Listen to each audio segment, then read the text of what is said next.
quiet seaside town, an evil laid to rest centuries ago, has risen. An abandoned fortress deep in the swamp holds a secret that could save the village or destroy it. Now, a band of adventurers sets out to dig up the wounds of the past and bring the light of day to the roots of ruin. This is Tabletop Gold.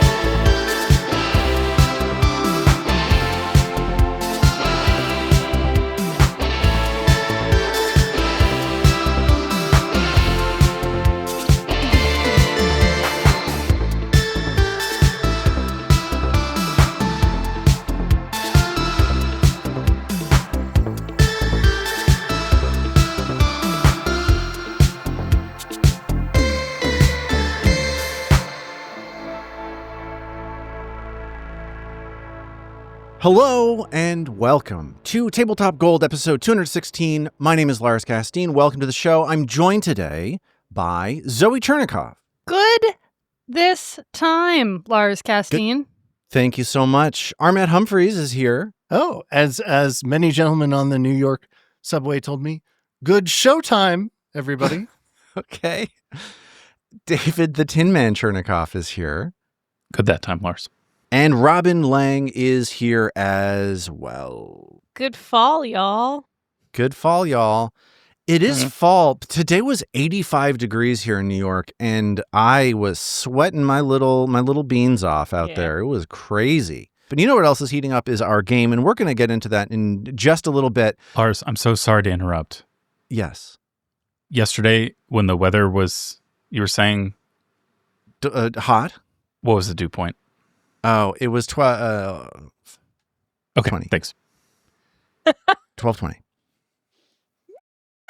So yeah, I want to do an update. If you're watching the video, you can see that I'm wearing my hat today. We've talked about this hat from here until Tuesday. It's been crazy. If you don't recall the story of the hat, the deal is that I wanted to wear a hat, so I bought a baseball hat, and I figured out what team do I want it to be. It's the New York Yankees, and now everybody in my neighborhood yells at me for wearing New York Yankees hat because I live in Queens. I live I live like a 15-minute train ride away from Citi Field where the Mets play baseball. And I wanted to share an update on this because things have developed. There's now a generational component of this hat story that I would like to share with you, if you don't mind. Please. Okay.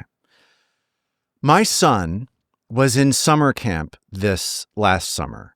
So he was like spending a lot of time with like just kids around the neighborhood, like Queens boys, right? I'm from Virginia. This whole idea of like growing up in Queens, like the whole thing feels like it's something out of a comic book, right? Like it all just feels ridiculous to me that there are these like kids running around in Queens. I believe that's Spider-Man you're referencing. It feels like Spider-Man. If I lived in Brooklyn, I could say it feels like Captain America. But wow. All of these kids are Mets fans.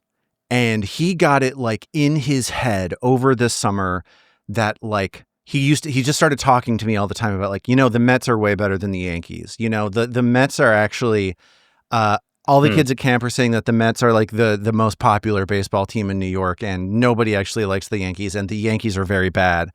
So why are you wearing a Yankee hat? And I had to explain I found myself getting defensive, even though I don't care about the Yankees like at all. I was like, actually, dude, the Yankees are like the most winning team in all of baseball. They have more championships than like I went into like that whole like Yankee defense nonsense. And so then he told me one day, I want a Mets hat. Oh. And I was like, what? What are you talking about? How dare you? And I thought about it. We are a Yankees family, son. We care so about deeply. This all of a sudden. And it's like, I bought him a Yankees hat when he was like a little kid. I was like, that would be cute if we had the same hat. I don't care about any of this. It's pure aesthetics, right? It's just like wearing a baseball cap of the famous baseball team is something that appeals to the part of my brain that, likes Mickey Mouse and Super Mario Brothers and stuff like that, right? I like iconic things. Right. And, the Yankees are the Mickey Mouse of baseball. What do we think of this comparison? Are they? Yeah, I buy it. Well, they're a whole lot less friendly. I feel like that make the White Sox the Warner Brothers because it's also been around a long time, but just not as big. And more crime. More crime. All right, this is good. This is good. And Who's the so- MGM of Major League Baseball?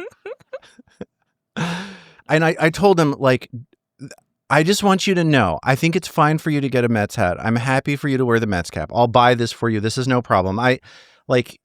It didn't take me that long to realize, like, this is a self-determination thing that I should, there's just no reason for me to stand in the way of this, given how little I care. And even if I cared, I should get out of the way regardless. And then I told him, we're going to get comments walking around the neighborhood. People are going to see you wearing a Mets hat and me wearing a Yankees hat, and we're going to get comments. And he was just like, awesome. That's Bring it, great. Dad. He wants that smoke. He wants that so bad. So we went out for a walk the other day with myself wearing a Yankees hat, my 2-year-old daughter wearing a Yankees hat, and him wearing a Mets hat. Everybody just decided to wear baseball caps on the way out of the house that day. Okay. And we were walking my dog down throughout the neighborhood, just doing our morning dog walk. And we got like 5 comments along the walk. This guy was like, "Hey, Battle of the Subways, everybody." And I was like, yeah, Battle of the I kind of know what you mean by that. I kind of get what Battle of the Subways means in this context. You figure it out. One guy was like, your son likes a better team than you do. Like that kind of stuff, like just people making fun of me. Nice. And he got so much joy out of it. Just like drawing comments from strangers brought so much happiness to him as like this completely arbitrary, meaningless choice that I have made continues to like trigger, like, I don't want strangers talking to me. I don't want anything to do with like any of this reaction. And I know now that if I start wearing a Mets hat to match his Mets hat, then like the comments are going to get more personal and more insulting because people are clocking. I know people are clocking me. I don't know what to do. And that's my hat story. So I hope you enjoyed my hat story. Your son Yes. appreciates some good Schadenfreude. Yeah, he does. He is like just delighted, and he doesn't really understand what they mean by them. Somebody would say something and he'd be like, "What was that? What did that say? What did they say? What does that mean? What? Tell me the background behind this comment." And I'd have to download him on it. How much professional sports has the boy observed? 0. I say to him, we can watch a Mets game. Like, we can watch baseball. If you're interested in baseball, we can watch a Mets game. That's so easy. We can watch it on the TV. We can go to a game. We can figure it out. And he's like, no. We live within 3 minutes of the stadium, which is why this hat of mine is so extravagant. Right. That's why we're trapped in this hell. Yeah. And he's just like, no, I don't really want to. So do he's like kind of enthralled by the social phenomenon that is like New York sports fandom. Sports fandom and also like low grade tribalism. I was about to say it's just an anthropological study, really. Yeah. Which I mean, I'm fascinated by that aspect of all of this too, and I've been watching sports for 40 years. Armand, what's your take on this? How do we feel about baseball? This conflict that is tearing my family apart. What do we think? One, I'm very sorry to hear about the tearing apart of the family. Obviously, that's not something it was going to happen somehow. Something was going to happen. All happy families are alike. Yep. All unhappy families are mixtures of different conflicting sports fandoms. Sports rivalries rent by. I just sort of empathize with Soren and being like, no, I'll wear the ball cap, but I don't think I need to go see that because that was also most of my childhood. It was like trying to pretend I was sick to get out of like having to go play soccer or whatever. And I was, more interested in pretending to swing a stick around as my Excalibur, Yes. Certain interests have remained consistent, I guess. We are who we are, man. Yeah. I get it. Well put. Okay. Well, thank you for hearing me out on this front. I'll let you know if there's any more cap nonsense coming up in the future. Right now, though, speaking of things coming up in the future, I want to promote some stuff that's happening around our neck of the woods here on Tabletop Gold. First off, if you aren't supporting us on Patreon, I recommend that you at least consider it. And then after that, I recommend that you do it because we got some great stuff going on the Patreon right now. We got fresh episodes coming out every single week. We are checkerboarding back and forth between The Gold Mine, which is our behind-the-scenes sort of companion show for the podcast that you're listening to right now. Armat and I just recorded a super fun one of those yesterday that I'm really excited for people to hear. I feel like every time we talk about this game, we get deeper into things that are interesting and engaging, and we dig deeper and deeper every episode on The Gold Mine, and it's a great time. We also, every other week, we have The Band of Gold, which is our second actual play podcast. It's a production of various Pathfinder Society scenarios. We just recently wrapped up a run of a scenario run by Armat, which was super fun. We're gearing up to record another one of those now. You'll probably have already heard some of that by the time you're hearing this episode. It is a blast to do these Pathfinder Society scenarios because they're so different from what it is that we do here. Like, they're not dungeon crawls. There's like a whole mix of other stuff. And every time we open up one of these things, it's something different and it's exciting and it's cool. So please, I think you'll enjoy that. If you haven't heard it yet, $5 for audio, $10 for video, discounts if you sign up for a full year. And that's the deal with our Patreon.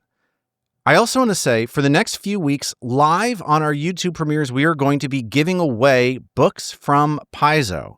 Sunday nights at 8 p.m. Eastern, we have got a great watch party going every single week for the premieres of this show. Join us for the next few weeks and watch the chat on YouTube, and you will be able to enter to win. It's 8 p.m. Eastern on Sunday night, and you can tune in and get a chance to win Battle Cry, ! For Pathfinder, which has the Commander class, the Guardian class, skirmish rules, and more. We're also going to be giving away a copy of Player Core for Starfinder 2nd Edition. We have GM Core for Starfinder, and maybe even more by the time that we're done with those 3 giveaways. Again, Sunday night, 8 p.m. on YouTube. Tune in, join the chat, and you get a chance to win books for the next 3 weeks at least. We're just going one after another, trying to build some momentum. The more people that tune in for the watch party, the more fun it is. So that's what we're trying to do right now. And that's what we've got going on. So let's move on. Let's get into it. Let's play our game. Yeah, I'm excited. Woo! Ever since the first floor here, you have been tracking the ghost of Otariel Vashti through Belcora Haravex's Abomination vaults. You've recently been entrusted with a gem containing the soul of Zarmavdian, Otari's old adventuring partner and friend. And now you've tracked Otari's spirit to this room, a chamber where the floor is covered with shattered pieces of crystal and the air is filled with crackling energy emanating from wisps that are feasting upon Otari's ongoing anguish. Your goal, given to you by your old partner Vadim, is to reunite the stone containing Zarmavdian's soul with Otari's ghost, hopefully breaking Otari's belief that his old friend intentionally destroyed him, and in turn breaking the bondage that keeps his ghost here in the material universe. But first, you'll have to contend with all these wisps. Freaking wisps. Wispy Wispers. It's been a minute since we did Wisps.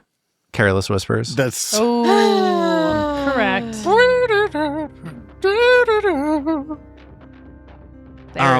There it is. There's something I want to say about this scenario that we're about to jump into here.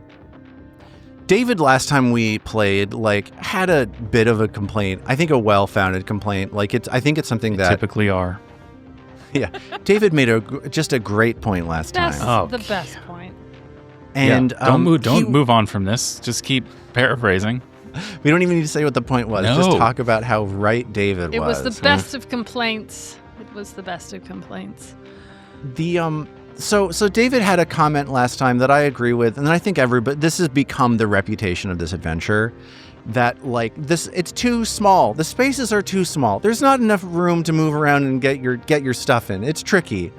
I just want to say, if you can see our screen right now, this map is there are 3 monsters, 1 ghost in here, in a 20 by 20 foot room that is about to include the 4 of you inside of it. In the description of this room, it says This large chamber has a spiny, dust-covered floor. This thing is not large. This is not a large room. This is like a real estate listing. Chamber for ants? Yeah, what is this? It's 20 by 20, which is large two by times that size. the standards of certain sorts of buildings. Like that would be a large bedroom, you know? Probably larger than my old studio apartment. Right. It would be a large New York City studio apartment. Can we would be call a it small a junior one bedroom? I'd feel more comfortable. I think it would be a senior one bedroom, really. Well, is there an alcove? There's an alcove. There's a bonus alcove. So. Oh, okay. The alcove, they're going to call this alcove that includes like a fetid like pot of water swamp feature. water. Work from home office. It's a home office. That's a home office that we got in The here. baby room. It's a baby closet. Exactly. You could exactly. sublet that sucker. Yeah, that's passive income is what that is. But yeah, it's 20 by 20 would be small in other contexts, you know. That's a small Burger King. It's a small Burger King. It would be a lot of wisps to cram into a Burger King. And I wish that it had said that. I wish that this room description had said like this small Burger King has a spiny, dust-covered floor. I just wish they would be rotten honest. Burger King is filled with ghosts. You know, that is kind of what this adventure feels like sometimes. Yeah, I agree. There's some stuff I want to tell you about this room. So just to recap, this you've just opened these large double doors. You're exiting this strange hallway filled with like alcoves that contain devices that seem to like extract souls from people to put them into these crystal globes, which you have 3 of in your bag of holding. There's a double door leading from there into the room that you're currently entering. This room, again, is the size of a small Burger King, and it has like sharp crystalline dust all over the ground. There are 3 wisps that are like chanting, like crackling around the room, focused on Otari Ilvashti before you come in here. The ghost of Otari is here in this room, and he is held in place by like 7 sort of spectral tendrils that are coming up out of the ground, attaching to his body, holding him here for the wisps to torment, basically. He has likely been here since the moment that you lost him on the 4th floor. This floor, because it is covered with shards of glass, is going to be difficult terrain. Every space in here is going to cost 10 feet of movement to get into. And this is something that I missed in the room description until right before we started playing today. The broken crystal makes the ground difficult terrain and inflicts a circumstance penalty to stealth checks, but isn't dangerous to anyone who isn't barefoot. Barefoot creatures take 5 piercing damage at the end of each stride. Oh no. Oh, no. In the room. Oh my god. Ayo. Maybe Norman soon. Okay, We haven't seen Norman in a while. Norman wear wears shoes. Okay. But are they okay? We'll cross that bridge when we get to it. Yeah, that's tricky. You know, we've never discussed the past of when AO transforms into Norman, shoes appear. It's magic, baby. It's magic. Don't ask me any questions. It's the only outlandish thing about That's Valerian. the one. The one. We all thing that know stands out. Cantar's Invocation of Shoes, Part 1, right? We that's do. just Of course. standard curriculum. I went to school, didn't I? So, this room sort of reminds me a little bit in a strange way of that workshop where you fought Mr. Beak on the 1st floor. That room also had like shards of glass that if you fell, you would take piercing damage. So this is a place where globes were broken and the shrapnel from these globes is all over the floor, unlike the like lenses that were being constructed there, but sort of an echo of that moment perhaps as you look into this room. It's like a poem that repeats on itself. Exactly. And you know what else repeats on itself is the fact that I'm going to ask everybody at this moment right now to please roll for initiative. Yeah. Roll for initiative. Roll for initiative. Never gets old. 260 episodes in, and I'm still there for it. Agreed. Trying to remember, what were we doing when we entered the room? Well, that's actually a great question, because I was going to ask you that question right now. Now that you've come into this room, what do you think you were doing as you entered the room? So I think Isthin would probably be in raising his staff into a parrying position, because, they're already expecting trouble. The doors swing open. He sees wisps. I think he'd just be doing that as opposed to searching or investigating or something. Okay. Trill would probably be doing her usual thing of looking for anything kind of hidden. And David, what do you think Mag was doing here as you're pushing into this room and you see this scene in front of you? I suspect, Lars, that she was scouting for enemies. Very good. And how about Ao? What are we thinking? I'm happy to either leave her outside the door. She's trying to hide, so you tell me. Great. I think probably outside the door is a good place for that. Great. So we'll keep Ao in the back. She's trying to avoid notice on the way in. And let's just see how it is that everybody did here on these initiative checks, starting with Zoe. How did Ao do here as she is lurking in the shadows and rolling stealth for initiative? That's such a good question. It's gotten buried. Let me find out, Lars. It will be a pleasant surprise for all of us. 32. Oh, Ao is like a ghost, is disappearing, melting into the shadows. She is way out in front. She's going faster than anybody else. So she is not seen here. Biting her tongue as the floor scratches into her feet.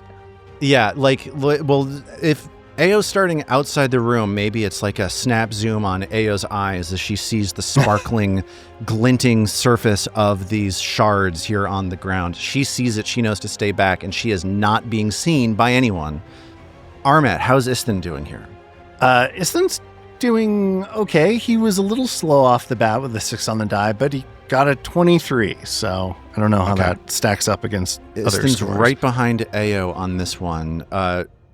Robin, how did Trill do, and do you want to do a battle cry? Well, Trill is, Trill's up against Wisps, so she obviously had a bad roll because the dice never lie. Shaken by the So that was wisps. a 21. Okay. And I can't remember if battle cry does anything against Wisps. Let's give it a shot. Because I feel like they're immune to fear effects, but she's going to battle cry anyway, just for the sake of her rage at seeing wisps again. So let's go with that option. Yeah, there are 3 wisps in front of you, splayed out, one towards the northern side of the room, one in the middle of the room, and one towards the southern side. Which one do you think you're targeting here with this battle cry? She's going to end up targeting the one that she is kind of like directly in front of her. That just makes directly in front of her. easy sense. Right next to Otariel Vashti, who is straining against these tendrils, holding him down to the ground. And how did you do on that battle cry? Well, that was a much better roll. Maybe she's had this initial sense of fear, and she's trying to amp herself up. So she got a 20 on the die for that, for a 43. Phenomenal. This wisp flinches back for a second.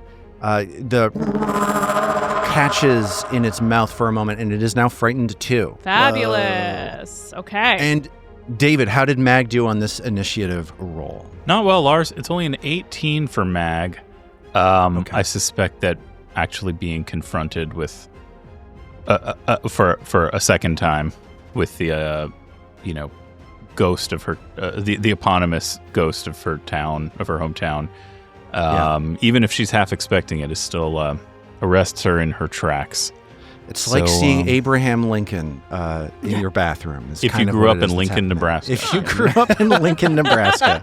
Exactly. Thank you. That's exactly right. Okay, so we're going to jump straight into round 1. The 4 of you are kind of like on the outside of this large room, looking in, seeing these shards of glass all over the floor, seeing these wisps that have seen you and are turning towards you to strike out at you. There are 3 wisps on the western edge of the room. You are on the outside the door on the eastern edge of the room. First up here at the beginning of round 1 is Ao, who has gotten the jump on all 3 of these wisps. What is Ao going to do? Ao is... May I refresh your memory for a brief moment about You wisps? may. These are I'd things that love are I think would be at the front of mind for you. You know that magic spells don't work great against them, No. but these particular wisps, these dread wisps that you've seen before, you do recall will take damage from vitality magic, which is a unique feature of this particular kind of wisp. As this dread fills your heart, this reverberates around you, but you do know that these wisps are like close to undeath and can be subjected to the sorts of magic that the undead would suffer from. But aside from that, that's about all that they've got in terms of magic vulnerabilities. But I guess I have a vitality rune on Chompers. You do. That would probably be extremely good. That's lucky. That's good. I was going to say, I, of course, lack access to that. We and were I'll just smart at shout some to my point. friends. Good for Yeah, us. we did some ghost prep. All right, so none of these friends are frightened, or the one is frightened? One is frightened, and they're all off guard to you because you beat them all in initiative. Right. And you have surprise attack. Okay, well, That's how Ao we play this game. is gonna do a very quiet 2-arrow fire at the one that's just to the north of Otari. The one that has just been frightened by Trill. And Otari starts screaming at the three of you that he can see, just screaming, "Sarmavdian sent you to finish me off, hasn't he? Hasn't he?" Oh my. Just shouting at you. All right, that was a pretty good roll to start. That was a 39. That 39 is a critical hit because they're frightened and they are off guard to you. All of that adds up to a critical hit. And all of that adds up to 53 points of damage. Oh boy. 53 Dang. points of damage and 2 times 1d6 persistent vitality damage, which is nasty. I'm also enfeebled 1 because of both your vitality, your vitalizing rune, and your debilitating strike. So this wisp is immediately hindered within a second. You love to see those little icons go up around the perimeter of a, You sure of do. an NPC. All right, We let's sure do a second arrow. Okay. That was a slightly less whelming 24. Okay, and that misses. The wisp spins out of the way at the last second. Even though it's frightened, these are going to be difficult to hit, Yeah. for sure. Yeah. Is it worth learning anything about these things? Doing a recall knowledge? Otherwise, I'll assist. Like, we already know a fair bit about these, Yeah. right?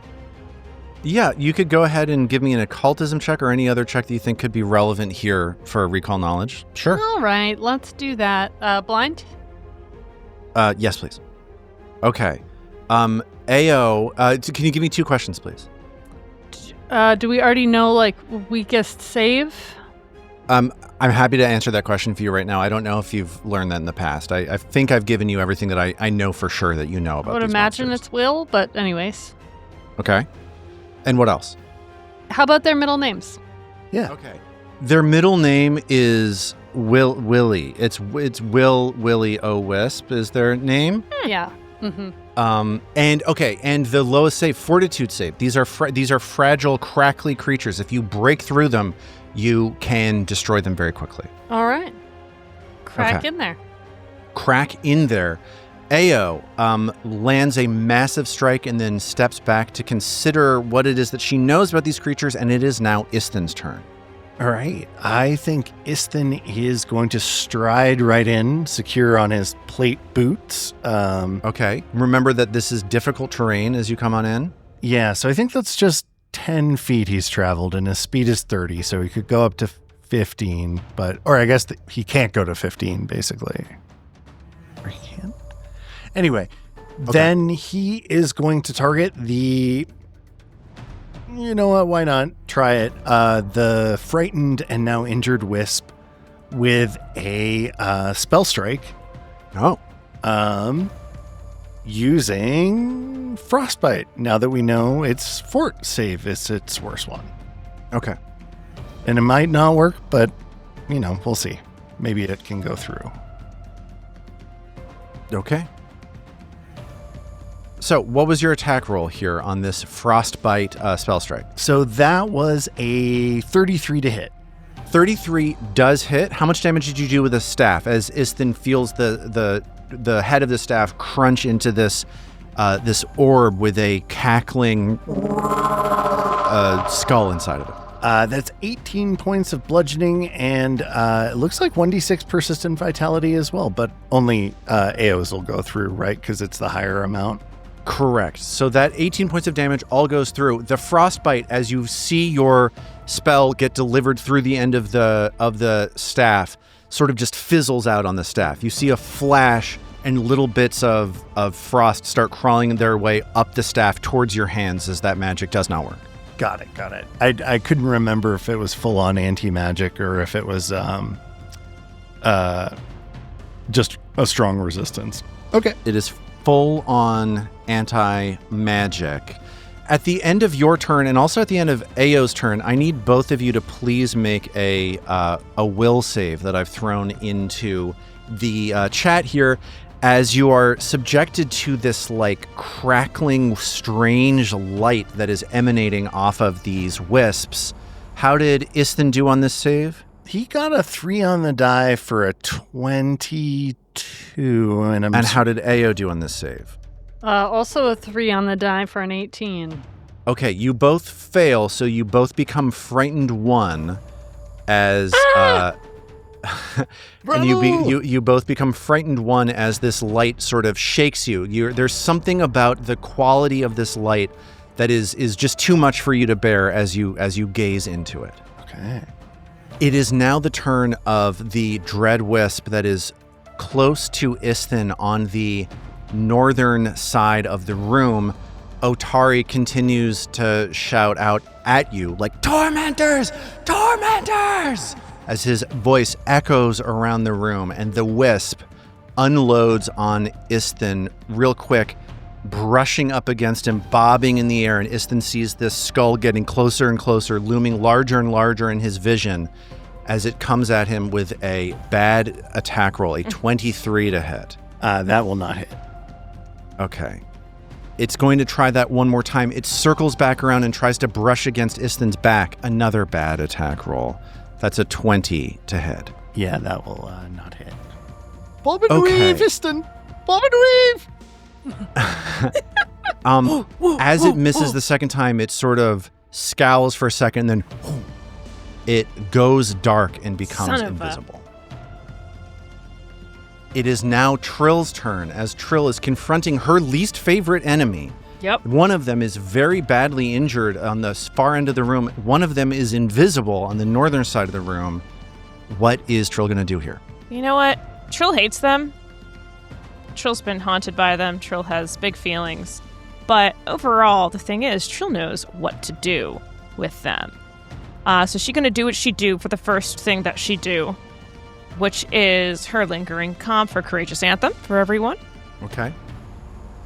This gives you a bonus to saves against fear, which is going to be useful for that flickering that everybody is being exposed to over and over again. How is your roll on that lingering composition? So that was a 31. So everyone's got Courageous Anthem for 3 rounds. All right. Thank you, Trill. Thank you, Trill. And then for her next set, I think what she's going to do is, I'm trying to remember the distance of it. Yeah, she's got good range. She's going to go ahead and do Fairy Fire. So rather than, she's got plenty of vitality damage, but let's make sure that everyone's set to deal with these guys. This is a 10-foot burst, which is enough to cover this entire Burger King. And that means that everybody who was invisible is now going to be concealed instead of invisible. Yep. And the ones who are not yet invisible can't become invisible. That is likely true. Yeah, if they try to become invisible, they will become concealed instead. Exactly, yeah. They all have this lovely, shining... I feel like as we get dark down further and further, the colors are going to get kind of more and more sapped. So it's more of just this like kind of shiny gray around them. If I attempt to go invisible again, Robin, tell me that I'm cheating so I can stop cheating, please. Will do. Okay, great. It is now the wisp that Istin and Ao has been focusing on starts going into action now. There is Istin feels a sense of dread as this wisp just goes, like opening its mouth and sucking on Istin from 10 feet away. I need a fortitude save from Istin, please. Alrighty. Oh boy, tough rolls. That's a 5 on the die for a 21. Okay, Istin's going to take the entirety of 15 points of void damage. Ooh. Okay. And this wisp is going to heal itself for a total of 12 points of damage.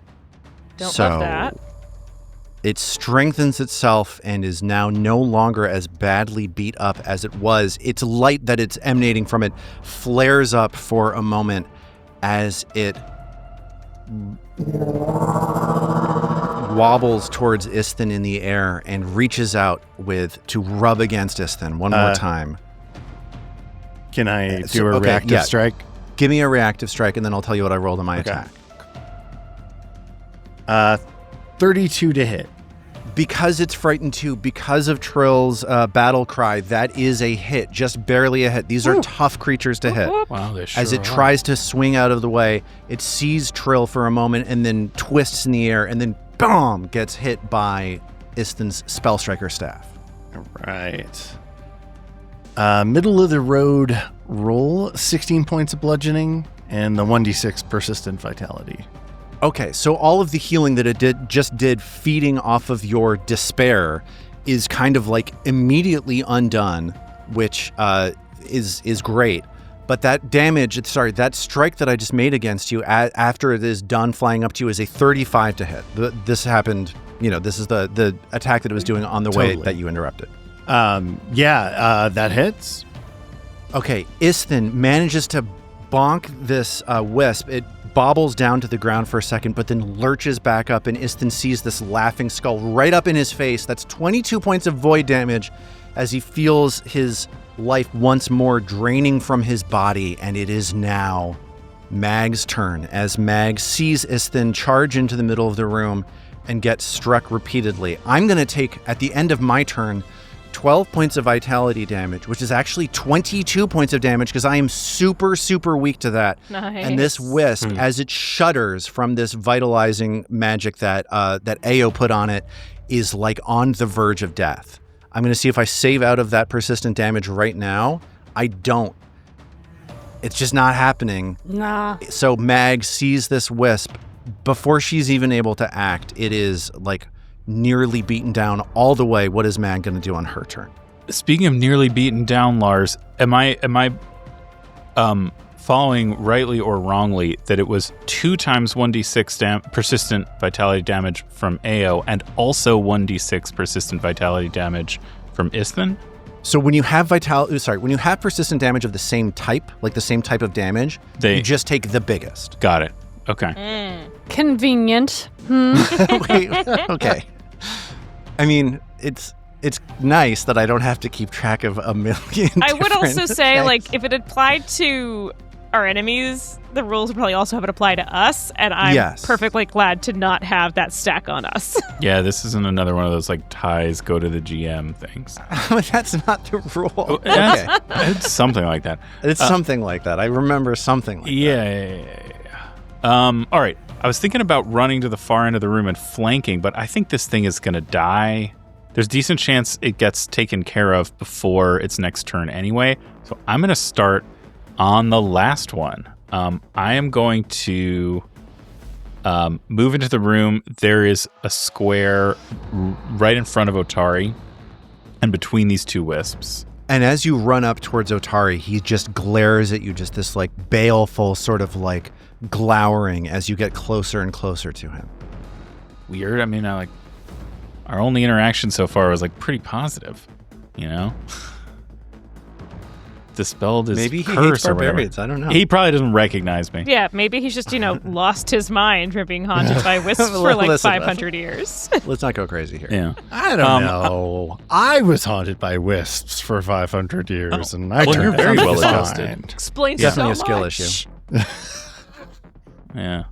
Okay, so Mag is charging up, and then what is Mag doing? I'm charging up. I'm not going to go as far as I originally said because I don't want these wisps to be able to go past me to the back line quite so easily. Mm-hmm. So I'm going to stand shoulder to shoulder with Isthan here and cut off Ao's ability to fire arrows at these things. That's probably not the best plan. Sure, there, what the heck? Mag's not thinking straight. Her idol is in front of her. Not actually her idol, but Abraham Lincoln. So I'm going to do a mashy-bashy against the wisp to the south. All right. Mashy-bashy. Mag's looking for a big hit here. Why would you waste that on the wisp that has 12 hit points left? I'm not doing that. I'm doing it on the other one. Right, exactly. Oh, cool. Good talk. And here is that strike. It's a 34 to hit. Just barely hits. That 12 on the die barely connects. These are tough little beasties. Yes. All right. Middling level 10. damage, 24 damage. 24, a combination of bludgeoning, acid, and spirit damage. And all of that is going to go through as Mag's hammer crunches into this orb surrounding this laughing skull. Should have slammed it down. I'm happy for you to retcon a slam down. I'm going to retcon a slam down. Okay. So here is a trip. Okay. As Mag swings her hammer back to try to slam this wisp down onto the ground, she gets the sense that it is very sprightly indeed. Slamming this wisp down is going to be tricky, but let's see what happens. Ooh, can Ao do Inspire Stratagem? Yeah, totally. Okay, then I'm doing it. Let's up our chances here. Let's bash this Sweet. thing. Okay, so this means that that Mag is going to get to roll twice. Oh. Thanks, babe. And then you get to take the higher one, is the good news. Yeah, that's true. I don't just You roll roll a twice. second Inspire a time. crappy strategy. All right. It's the game equivalent of the Monty Hall problem. For some reason, rolling twice and taking the lowest one is actually better than just rolling once. We don't know why The necessarily. math is impossible. It's impossible. Well, because after you eliminate... All right, here is the first roll. Well, that's a 20. Okay. That's okay. Yeah. So I'll Sure. use that one. Yeah, it'll do. Do you feel inspired though? I do. Yeah. You're I welcome. do. Okay. So Ao tosses out some suggestions. Do you want to roll again just to see what happens? See if this Inspire Stratagem was super good or super bad, just for fun? Second roll is an 11. Okay. So that 20 on the die ends up as a 44. That is a critical success. This wisp is going to fall prone as it gets smashed down into the ground and is going to take a d6 plus 1 bludgeoning damage. If you want to roll a d6 for me, David. 2 on the die, so that's Okay. 3 damage. 3 damage as you hear this crunch as this wisp slams into the ground. And that is it for Mag's turn. That's only 2 actions, Lars. No, I moved. Yeah, you moved and then slammed down. So this wisp, which is prone on the ground, is going to first look over towards Isthan and go... And I need Isthan to make a fortitude save. Oh boy. 3 on the die for a 19. Okay, so that one is going to fail as well. Isthan again takes some void damage. It's a total of 15 points of void damage, and the wisp down on the ground that Mag just slammed is going to get 7 points of healing back. Oof. I forgot at the end of Mag's turn, I need a will save from Mag as this flickering light starts messing with her mind. Yeah, sure. Here it is. That's 34 to save. I was about to say the boost from also from Courageous Anthem, but that didn't seem to matter there. It doesn't terribly matter here. It is one away from a critical success, which means Mag is going to continue to make this save, but she is not currently frightened by that flashing light. Cool. The wisp is now going to get up off the ground, trying to not be prone anymore. And that is when we bash the wisp again. Okay. Reactive strike, please. 36 to hit. Another awesome roll. Another awesome roll. As this wisp struggles to right itself, it's been knocked sideways, it's crunched into the ground, it gets slammed by Mag. 33 damage this time. Huge damage roll. 25 bludgeoning, 1 acid, and 7 spirit damage. All of that is going to go through. Sweet. And this wisp then charges at Mag, and Mag sees the skull flying straight into her face as it tries to touch her, rub against her body. Weird. I cannot buy a good roll from these attacks. That is a 2 on the die for a 20 to hit. That's not going to do it. Nope. And it is now the beginning of round 2. That was a pretty good round, y'all. A very good round. You have 2 injured wisps, one of them extremely badly injured, right within reach of Istin and Mag, but Istin has gotten hit. He's gotten he's afraid, and that fear has been consumed over and over again by these wisps. You don't want to be afraid and close to these things because they heal themselves and they drain your life from out of you if you have that frightened condition. These wisps are all covered with glimmering gray light. Istin is a little bit beaten up, and Ao, in the distance, is able to see that one of these wisps is still frightened, but the rest of them are not going to be off guard to her. So what is Ao going to do here as she looks into this room, her feet safely on the ground outside of this glass-covered room? What do we think? She's just gonna fire another arrow at the scaredy cat. Okay. Taking advantage of the fact that Trill got a critical success on her demoralized at the beginning of the turn, so this wisp is still frightened 1. It was frightened 2 last round, it is still frightened 1 now. However, Ao is also frightened 1. That is 26 to hit. And that is going to miss as Ao's bow moves at the last second, trying to get the arrow past Istin, past Mag, and that's a miss. Well, Lars, I don't love it, but we're just gonna roll again. Okay. A second strike from Ao here. Ooh. Yikes. All right, I'm gonna hero point that. I feel like we don't need a fumble right now. That was a 1 on the die. That hurt. Nope. Oh, teetered there on the 20. That's a 6, which is a 21, which is not going to do it. Yeah, that's not going to do it. Ao, shaken for a moment, sees this wisp, 1 hit away from being knocked down. She's not able to land a strike. I don't know. What middle names did its parents... We're going to do a recall knowledge, and I want to know what other middle names its parents considered. So like family names. Names of Ao gets the sense... Ao gets the sense that she might not know more about these creatures, given that she failed her check last time. Okay. All right. So this is the cold reality of this turn is hurting a little bit, Lars. I just want to give voice to that. But let's just move on to someone else and see if they can pick up the speed. If you'd like to, you could potentially try to hide from this wisp down on the lower side of the room that you have cover from. Let's do that. Go ahead and give me a stealth check. I will. And you're trying to beat here their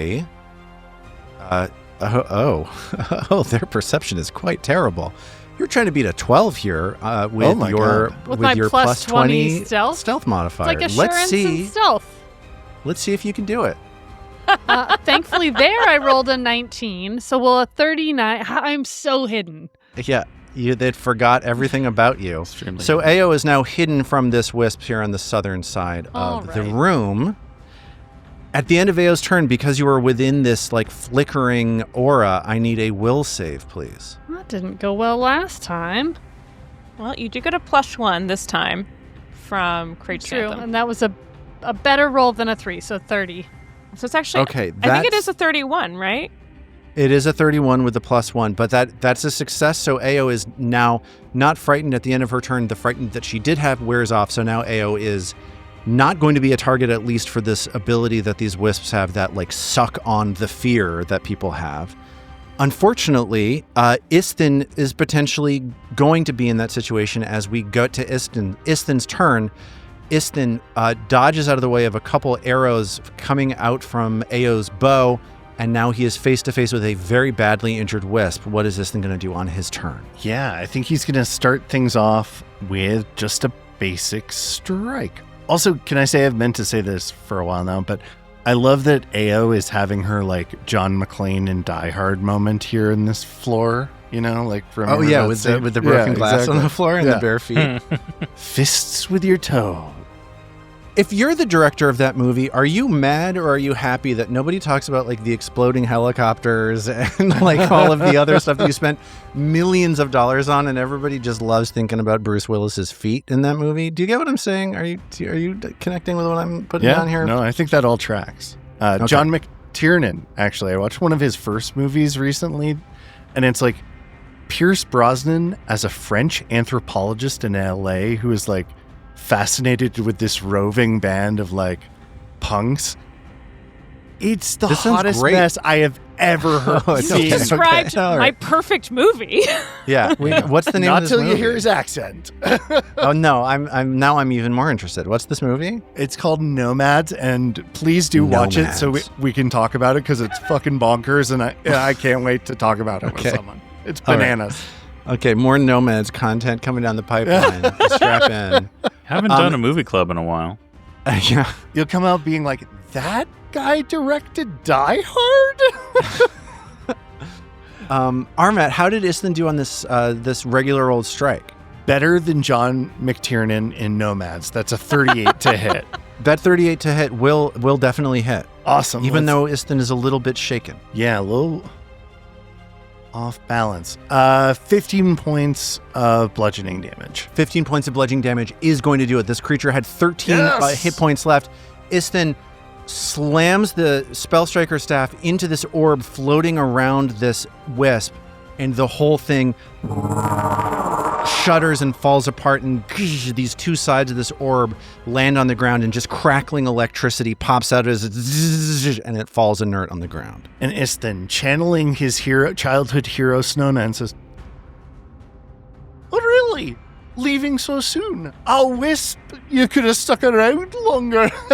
Looks to the group, trying to see if it meets with approval coming from the far. Ao just makes a really quiet okay. Thanks, Ao. Istin's got two more actions, and I'm not sure what you're going to do with them, Armat. This is tricky. The map is like awful given how high these armor classes are, and your spells are not getting it done unless you've got some kind of vitality spell on tap. What do we think here? Sadly, I don't have a vitality spell on tap, but Istin is going to use his second action to cast Sure Strike on himself.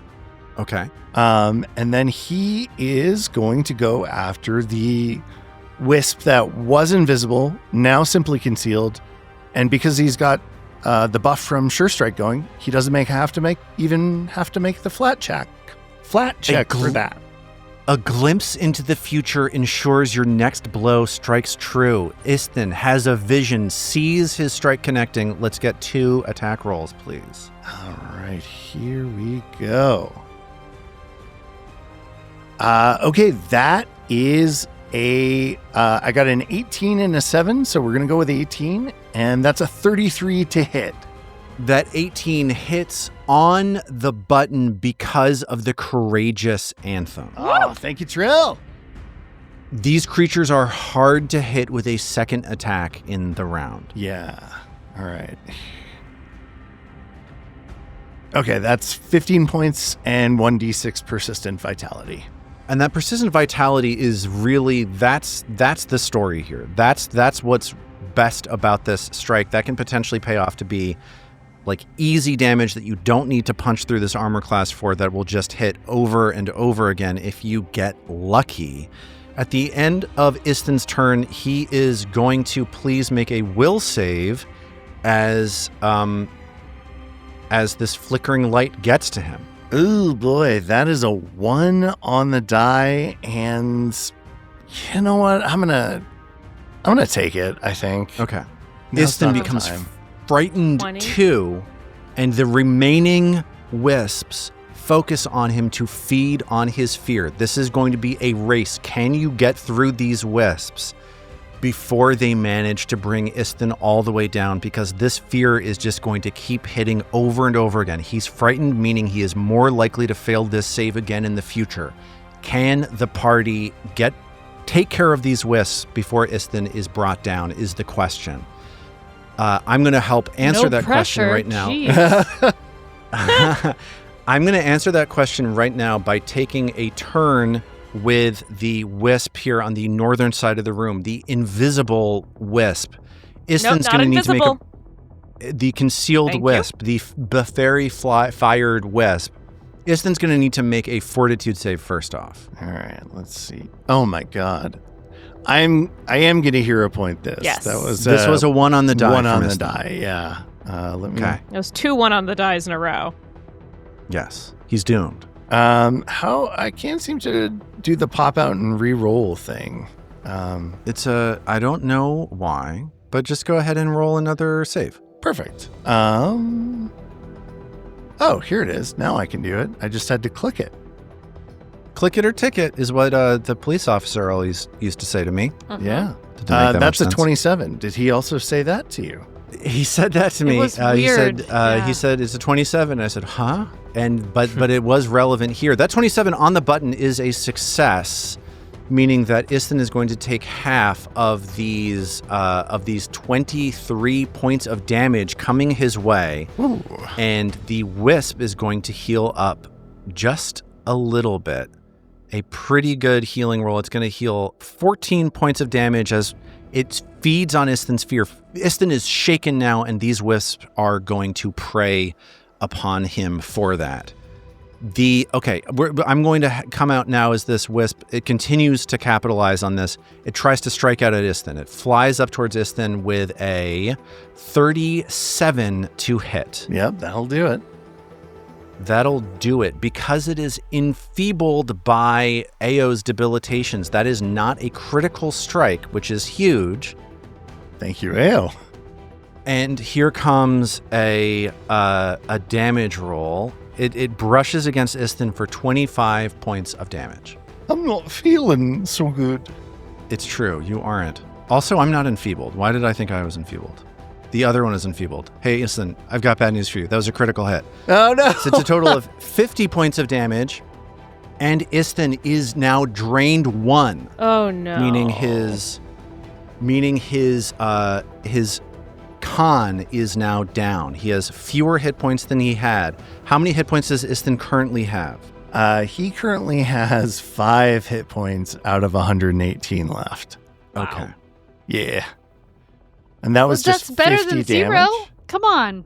The glass True. is, what is that, 1/25 full? Okay. And I think The Dread Wisp, I've got one more action.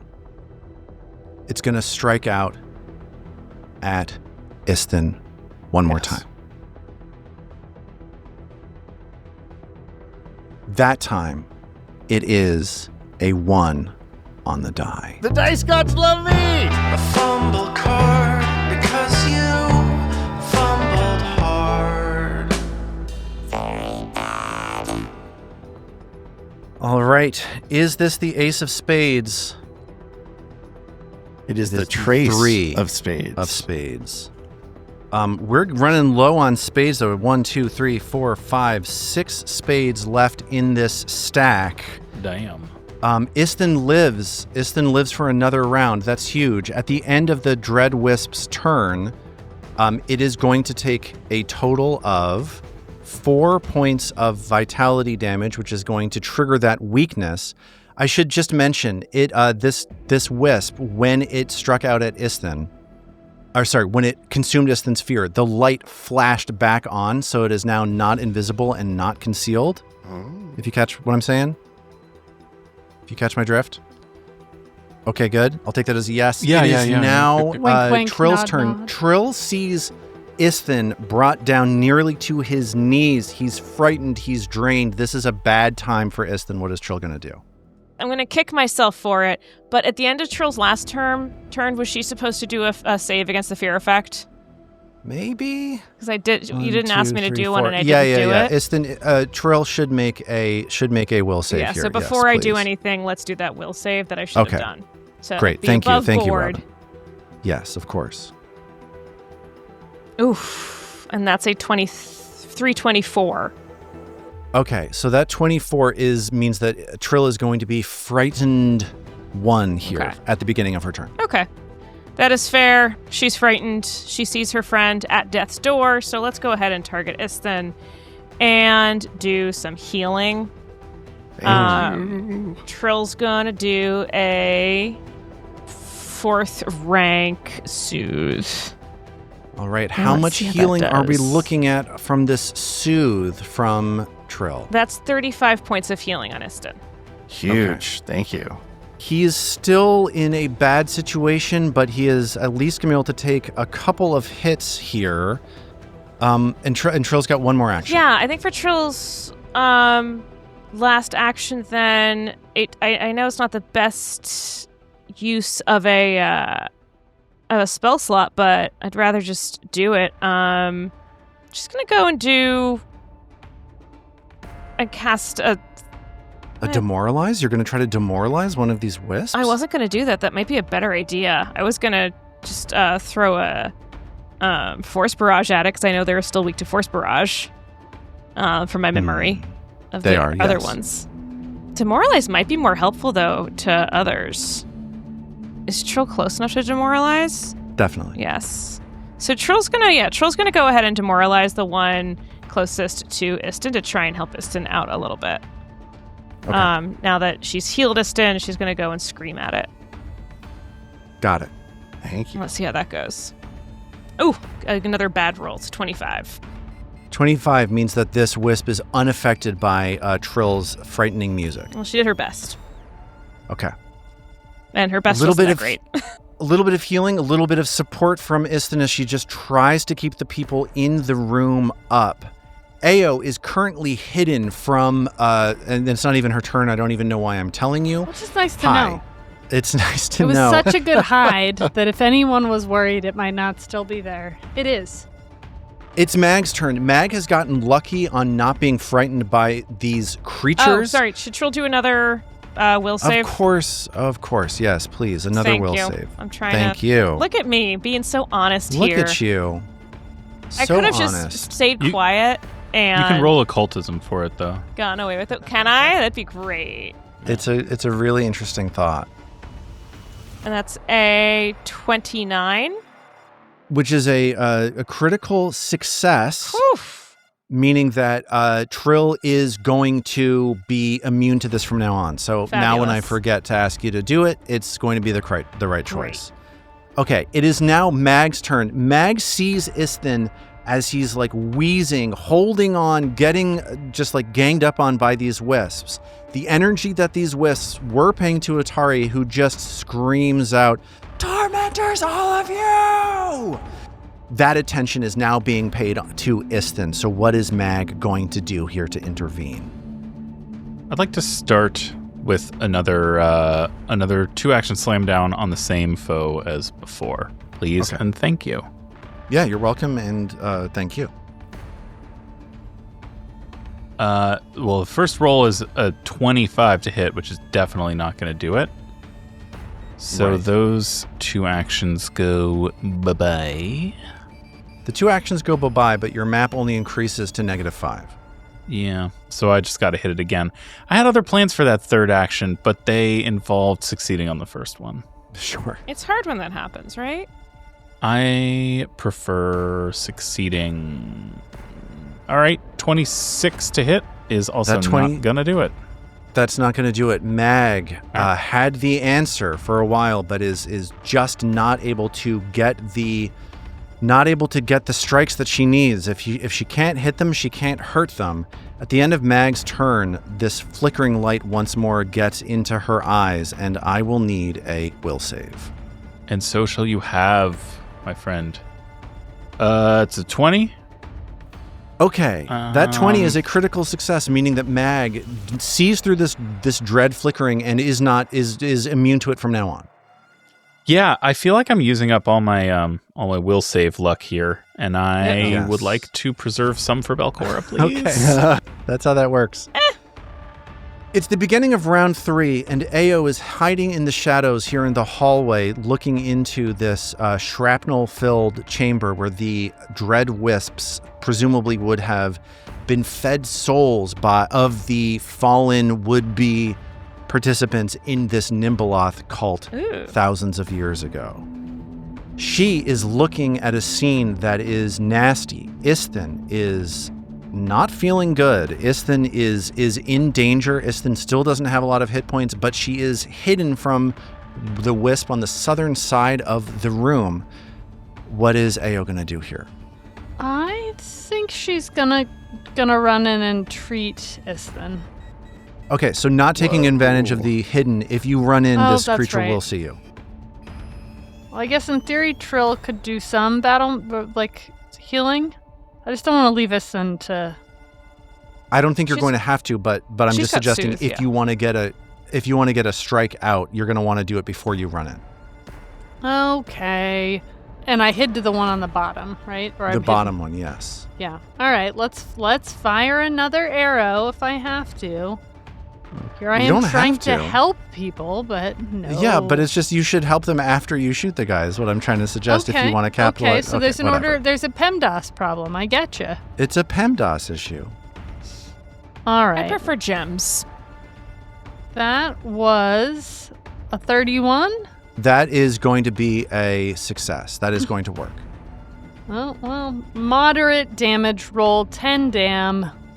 Okay, 10 points of damage, in addition to a d6 of persistent vitality damage, and Ao has 2 more actions. I guess now I'm gonna run in and heal Isthin. Okay, as soon as Ao runs into the room, she feels this glass cut into her feet, and she's going to take 5 points of piercing damage. Shoes. Which I just took care of. Don't want to wear shoes. And she does treat wounds, battle medicine on Isthin. Well, 13 points of healing, Isthin. That was a pretty crummy roll. No, that was amazing. Any extra health is very appreciated at this point. Ao's gauze wrapping is thrown off by the discomfort in her feet. Ew, your toes! Oh, doesn't that hurt? Yes! I'm really humbled and grateful. Oh, I gotta fight this wisp, though. The party rushes to the aid of Isthin. At the end of Ao's turn, she is going to be subjected to this dread flickering, and I need a will save from Ao. Let's beast that will save, Lars. Let's beast it. It's a 25. Does that beast it? The 25 does not beast it. Ao is now 26. frightened 1. It's a 26. 26 does not beast it. Still frightened 1. And it is now Isthin's turn as Isthin is treated to healing from both Ao and Trill. He's kind of okay, but he is drained, he's frightened, and he is in a dangerous situation. What is Isthin going to do? I guess he's just going to start with a staff strike because, needs to start putting some, God. It's a 22 to hit. 22 to hit because Isthin is frightened is a critical miss. Yeah, this is challenging. He is probably going to stride back to here. Okay, back out of the room. Yeah, put some distance between him and the wisps. Okay. So they have to follow him and hopefully trigger reactive strikes from him and Mag. And then with his last action, he's going to prepare to aid Mag with an attack roll. Got it. So Isthin misses with a strike, retreats outside of the room, and then sets up to assist Mag. At the end of Isthin's turn, I'm going to need another will save from Isthin as this flickering light continues to drive him crazy. 33. 34. That is a critical success, and you are now immune. At the end of Isthin's turn, he is going to go down to frightened 1, and he is gradually going to not be frightened anymore, which is great news for Isthin. Let's throw a hero point at Isthin here, because I think that's like a big turning point in this fight. Woo! Thank you. I will take it.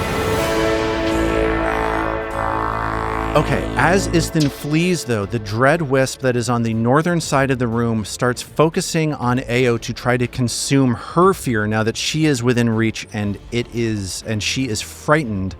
So here comes first this is a total of 3d8 plus 4 void damage with a fortitude save attached to it as Ao tries to withstand this sucking as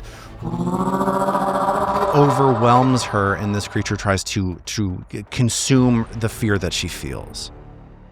As Ao is rolling that fortitude save, I'm going to heal myself for 16 points of damage. Hate it. And how's that save looking? Oh, that was brutal. It was on the 19 and then it just tipped to the 1. So okay, it was not good. Ao's going to take double damage there. That is 28 total points of void damage, as now Ao is getting subjected to the treatment that Isthin was subject to previously. This wisp is now going to float across the room to get closer to Ao, and then is going to reach out with a draining touch strike. As it rubs against her, that is a 9 on the die, which is going to be a 28 to hit Ao. That hits because she's frightened. Okay, Ao feels the death energy washing over her. That is 23 points honestly, of void damage. Really feeling the death energy washing over me. Yeah.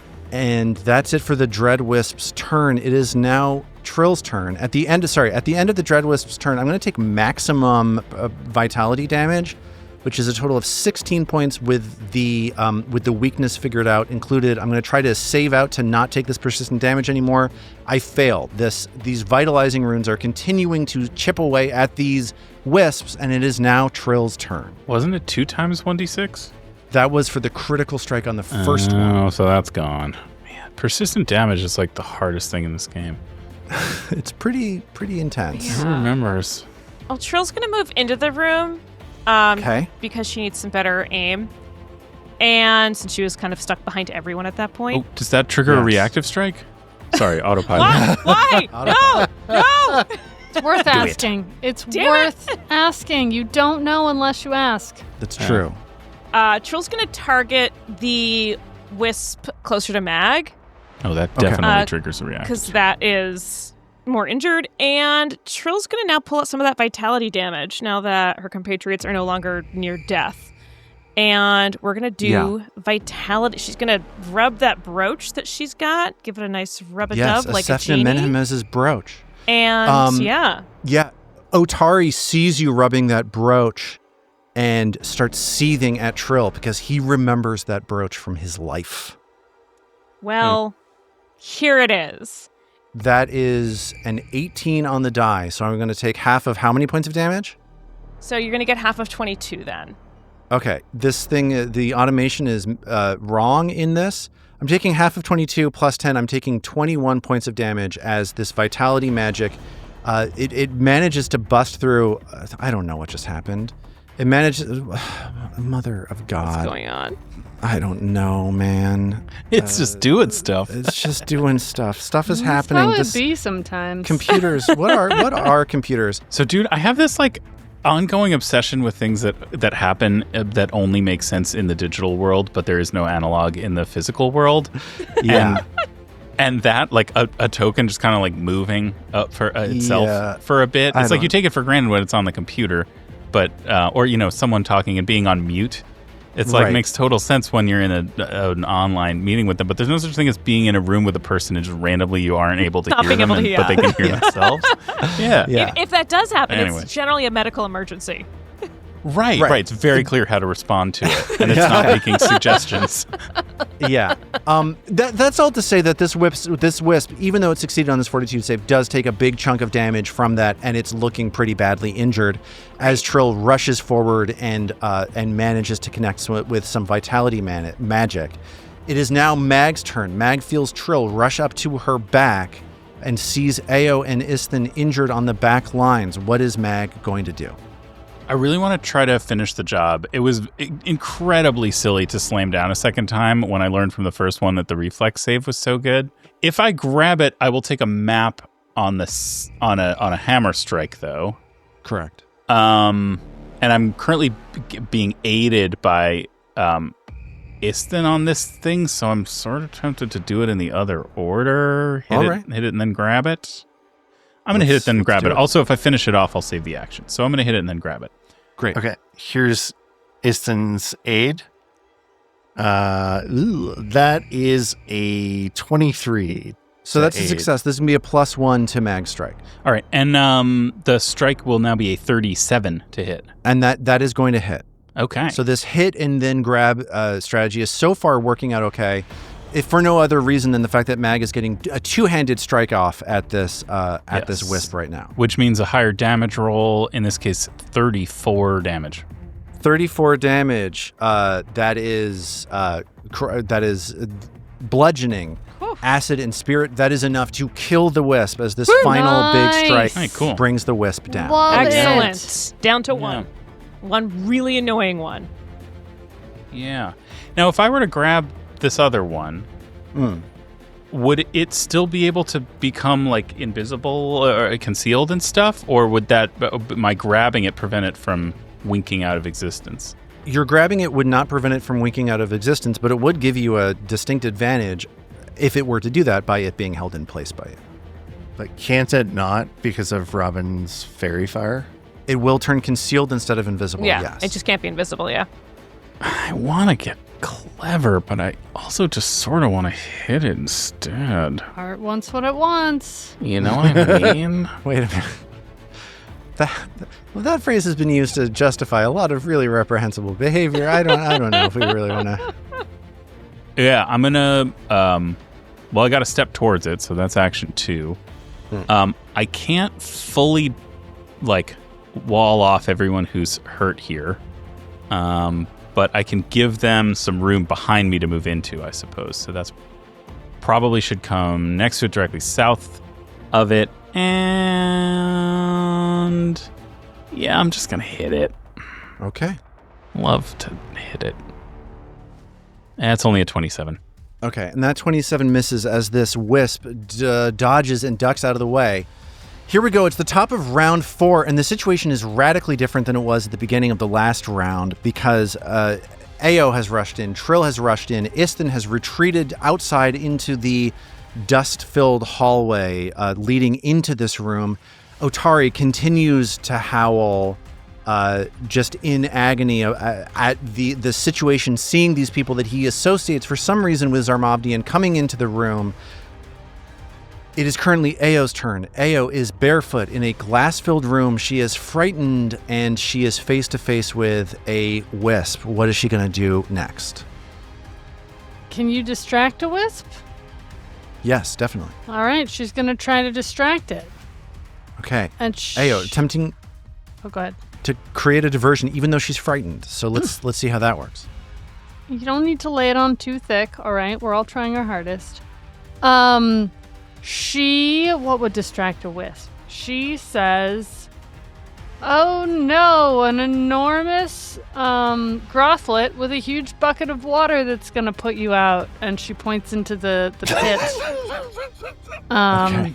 The office. The work this from home office, which adds over $200,000 to the price of the apartment. Yeah, and that's a not great roll, but let's hope these things are dumb. What was your roll? That's such a good question. A 24. These things are incredibly dumb. That is a critical success on this attempt to create a diversion. On the die, critical These things success. have a terrible perception score. So you are easily able to trick it, and you become hidden from this creature, meaning that it is now off guard to you. Hey, that's great. All right, let's try to hit it with an arrow. Okay. A point-blank shot from Chompers as Ao follows up with this distracted wisp. That was a 7 on the die for a 27. Okay, yeah, that's going to miss. Sadly. All right, let's try again. I'm not even going to conjure any juju. I don't care. Whatever happens, happens. Okay. Oh, that's a 5 on the die for a 20. Well, what happens is that you miss once more. Cling, cling. 2 arrows fly across the room. But I did trick this... it, and so it was a moral victory. Yes. This wisp is you've judged it. It's Istan's turn. Think about that water bucket from the Grathlet. Yep. Cool. Istan is frightened, standing outside the room. What is he going to do? He's going to reach his staff right over Ao and bash at the wisp. That is a 39. Hey. That hits, yes, reaching past Ao. Ao feels this as Istan's staff reaches deftly past her and connects with this wisp. Ooh. 12 points of bludgeoning, 1d6 persistent vitality. Okay, all of that goes through, boom, as Istan smashes into this wisp, and now the wisp is going to focus once more on Istan. Istan is no longer frightened. Nobody is frightened. Oh gosh, what do I do? Wait, that was just one action. That was one action? You're telling me that you still get to play the game and I don't just take a turn? Rude. I mean, is that what you're trying to tell me? I don't know. It could be that there was some sort of wisp carve out, in the the GM core that we haven't heard of yet, but which we could carve out. if we enter the giveaway at the there it is. premiere on Sunday nights at 8 p.m. Thank you. Well, that's why you're the best in the business. Yeah, you got 2 more actions. Sorry about that. He's going to just try and bash this thing again. Okay. That is a 21 to hit, which I'm assuming it won't do. No. He will aid Trill's next attack roll with... Think about how often Trill actually does an attack. Well, isn't the Hunter's Brooch an attack roll, or is that's a save? Okay. Okay. None of Trill's vitality stuff is an attack roll. All right, then he'll aid Mag on hers. Okay. Thanks. Yeah. Okay, Istan swings wildly and then sets up to help Mag out, trying to push Mag's attack over the top. At the end of Istan's turn, he is now no longer frightened, which is huge. I don't have anybody frightened that I can affect. So the wisp in Mag's face is going to attempt to... I don't have any skills. There's nothing I can do. I thought I could demoralize you. I have nothing. Okay. Okay. The wisp goes and tries to strike Mag. It's an 8 on the die, a 27 to hit. Just barely comes up short. The wisp goes and tries to strike Ao. Oh my god. It's a 1 on the die. Things were looking so good for me. It's like this turned on a dime. Oh, how the dice have rolled. Okay, here's a drop. A fumble card because you fumbled hard. Is this the Ace of Spades? Not this time. It's the 9 of Spades. We got 5 cards left in the deck. This wisp is in a terrible place and is going to try to get out of here by moving to the far side of the room near Otari. I would like my reactive strike, please. Okay. Bring it on. Istan aid on that? Yes, he can. You said Mag's next strike, so that counts here. But that would mean that Istan is giving up his own reactive strike. Oh. I think... Because both are cost a reaction. Yeah, I don't think Istan can hit it, so he will aid Mag with that. All right, Okay, I'll take the aid. Let's get an attack roll from Istan, please. All right. Oh my god, that's 1 on the die for a 21. Ugh. Okay, so that would have been a success with the 21. The 1 on the die knocks it down to a failure, so it is not a critical failure. You do not give Mag a -1, but you don't give Mag a +1 either. Yeah, jeez. Ugh. All right. Okay. And here's the strike. Oh. 30. Not going to do it. 30 is going to miss as this wisp flies away to the corner of the room, and at the end of its turn, it is going to take a grand total of...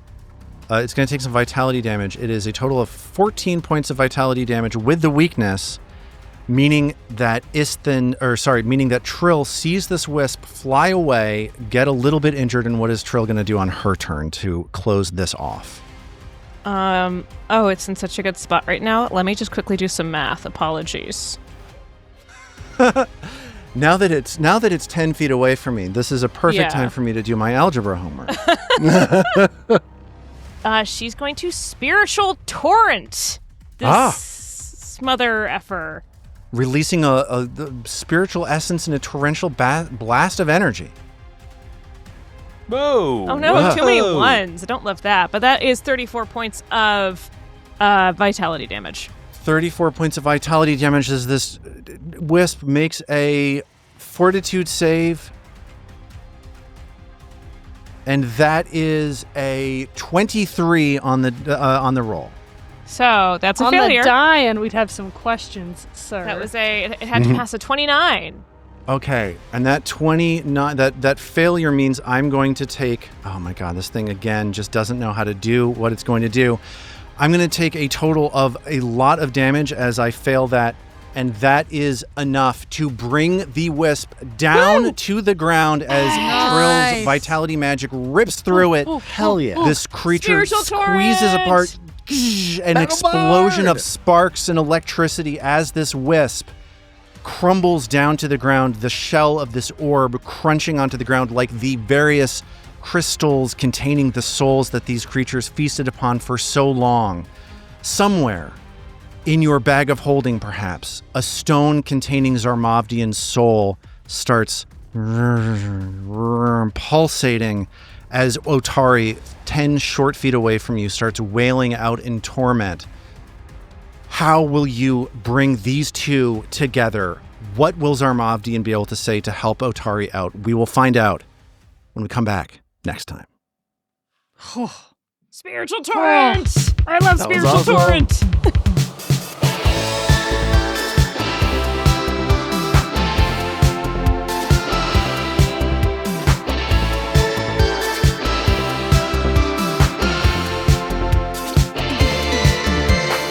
The Roots of Ruin is a Tabletop Gold production produced under the Paizo Incorporated fan content policy, using trademarks and copyrights owned by Paizo that are covered under that policy.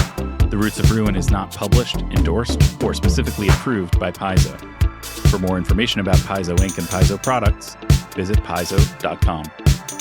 All original characters and content in The Roots of Ruin are the property of Tabletop Gold, and all rights are reserved.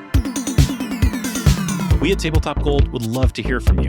Visit our website, tabletopgold.com, to learn more about us and our shows, join the Golden Horde to get access to more shows, pick up great merch, and connect to the best online community in all of podcasting. Thanks for listening.